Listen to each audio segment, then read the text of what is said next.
औज़ुबिल्लाहिमिनश्शैतानिर्रजीम बिस्मिल्लाहिर्रहमानिर्रहीम अस्सलामु अलैकुम वरहमतुल्लाहि वबरकातुहू। Dear students, BCom part 2 lecture number 4 subject income tax और टॉपिक हमने स्टार्ट किया था डेफिनेशन पोर्शन। डेफिनेशन पोर्शन के अंदर आज इसमें एक ऐसी डेफिनेशन ऐड है जो कि फाइनेंस एक्ट 2019 के मुताबिक इसको ऐड किया गया है और इस डेफिनेशन के बारे में ओवरऑल जो हमारी रूटीन लाइफ है उसमें हम बहुत ज़्यादा हमने सुना हुआ है। इस नाम को बार बार हमने सुना है और ये नाम हमने सियासतदानों के बारे में भी सुना है कि इनके बारे में भी ये इस्तेमाल होता है।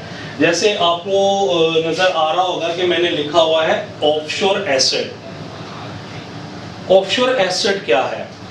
ये डेफिनेशन 2019 में फाइनेंस एक्ट के थ्रू ऐड की गई है। उससे पहले ये एफबीआर के जो फाइनेंस एक्ट है उसमें ये ऐड नहीं थी।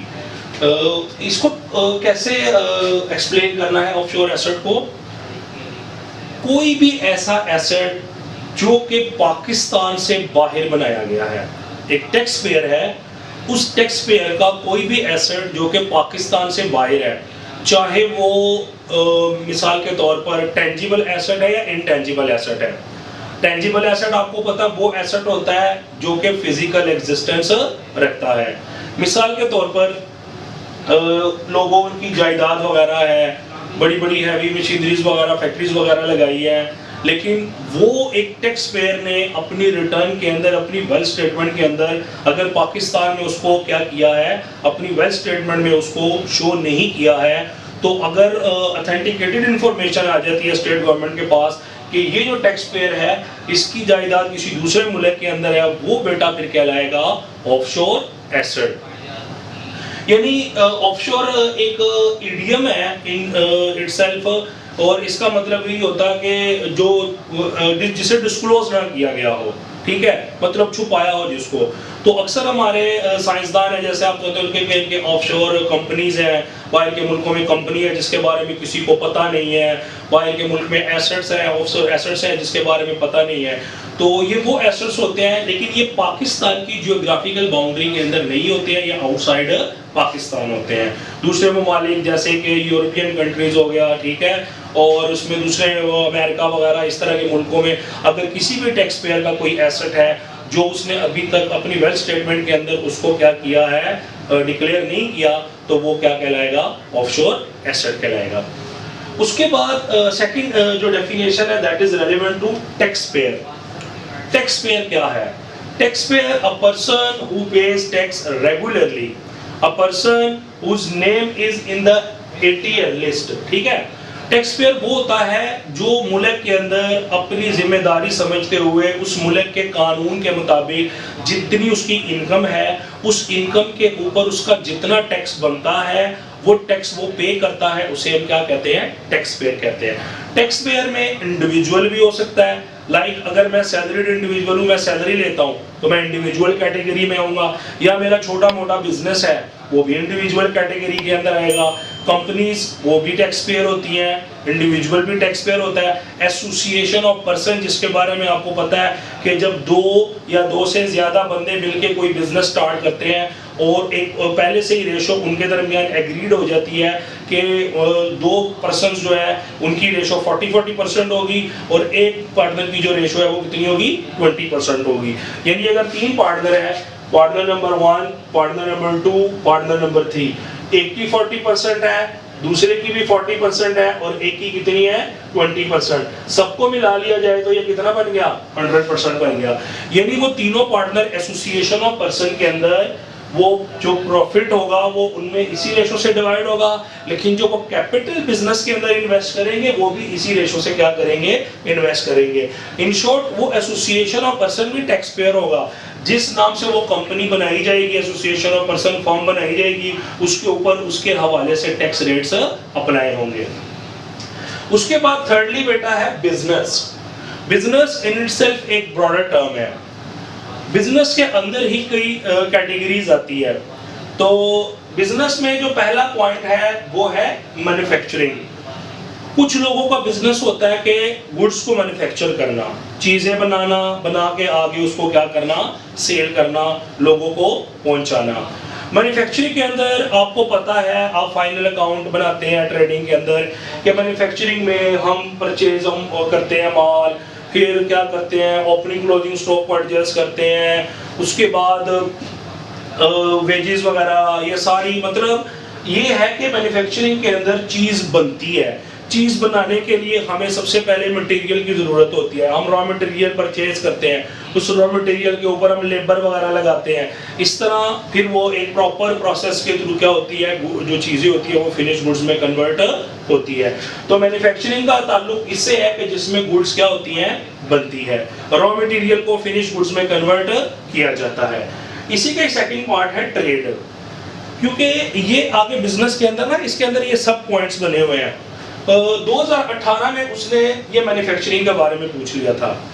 अब जिस बच्चे ने खाली बिजनेस के बारे में पढ़ा हुआ है कि जी business any legal activity undertaken for the purpose of earning profit is called business, तो जाहिर सी बात है एफबीआर भी उसी को ही बिजनेस कहता है जो लीगल काम होगा। अगर कोई इलीगल काम है तो एफबीआर भी उसको बिजनेस नहीं कहता, क्योंकि ये जो डेफिनेशंस है ये हम पढ़ रहे हैं with respect to income tax ordinance 2001 के मुताबिक, कि इनकम टैक्स ऑर्डिनेंस 2001 ने भी इन डेफिनेशंस को क्लियरली क्या किया हुआ है, मेंशन किया हुआ है। लेकिन being business students, being commerce students, आपने कैसे इसको अंडरस्टैंड करना है। तो ये मैन्युफैक्चरिंग अगर सब डेफिनेशन ना पढ़ाई गई हो, वैसे तो पता चीजें बनती हैं, तो फिर एक बच्चा प्रॉपरली इसके बारे में लिख नहीं सकता।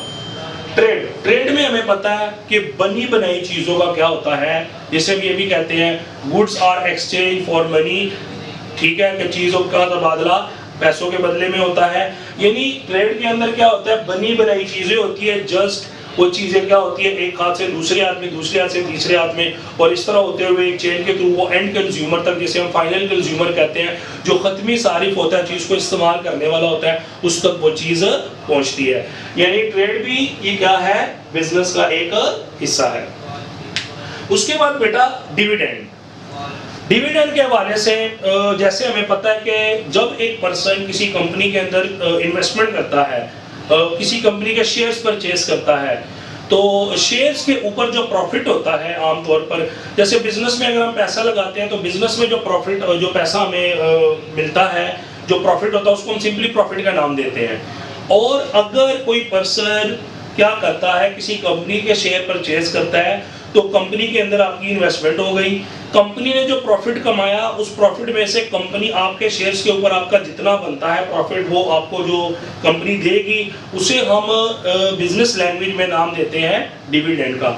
यानी डिविडेंड इन शॉर्ट, शेयर के ऊपर जो प्रॉफिट होता है उसे डिविडेंड कहा जाता है।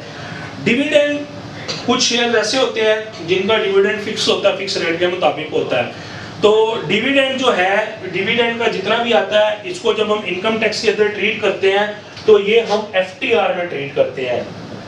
एफटीआर आपको पता है, final tax region, final tax region जिसे फाइनल डिस्चार्ज भी कहते हैं।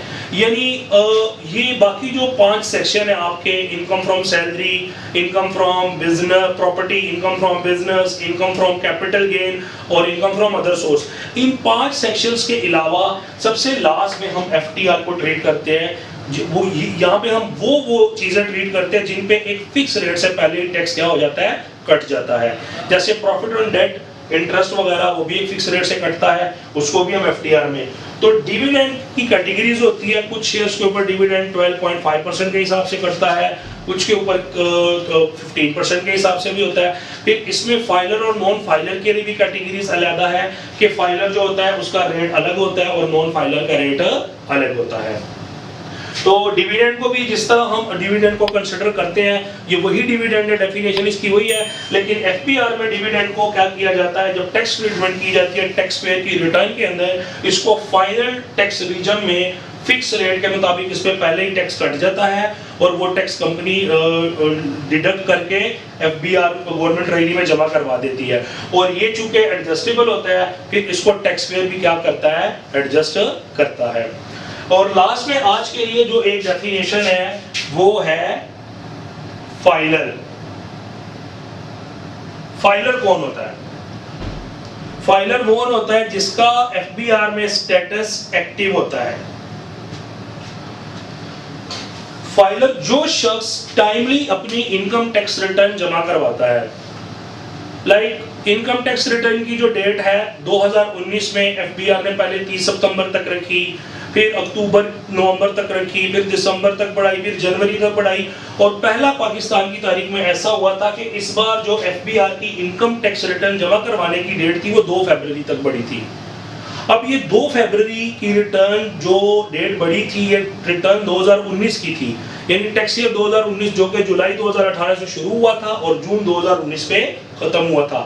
इस दौरान जिस शख्स ने अपनी इनकम टैक्स की रिटर्न जमा करवाई है वो फाइलर की कैटेगरी में है, और अब उसका जो इनकम टैक्स का जो स्टेटस है जो एफबीआर की वेबसाइट पे वो एक्टिव आ रहा होगा, यानी वो बंदा एक्टिव शो हो रहा होगा।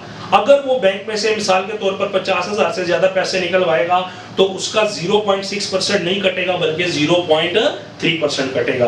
क्यों? क्योंकि उसका स्टेटस आ रहा है एक्टिव, और जिसका स्टेटस इनएक्टिव आएगा उसका फिर वो 0.3% नहीं कटेगा बल्कि 0.6% काटेगा। इन शॉर्ट, फाइलर वो शख्स है जो timely with in the prescribed time period जो एफबीआर ने बताया हुआ है उस टाइम पीरियड के अंदर जो अपनी रिटर्न टाइमली सबमिट करता है उस बंदे को कहा जाता है फाइलर, यानी वो टैक्स देने वाला है और वो प्रॉपर बाकायदगी से क्या करता है, अपना टैक्स पे करता है। होप सो बेटा कि आप लोगों को इन डेफिनेशंस की समझ आई होगी।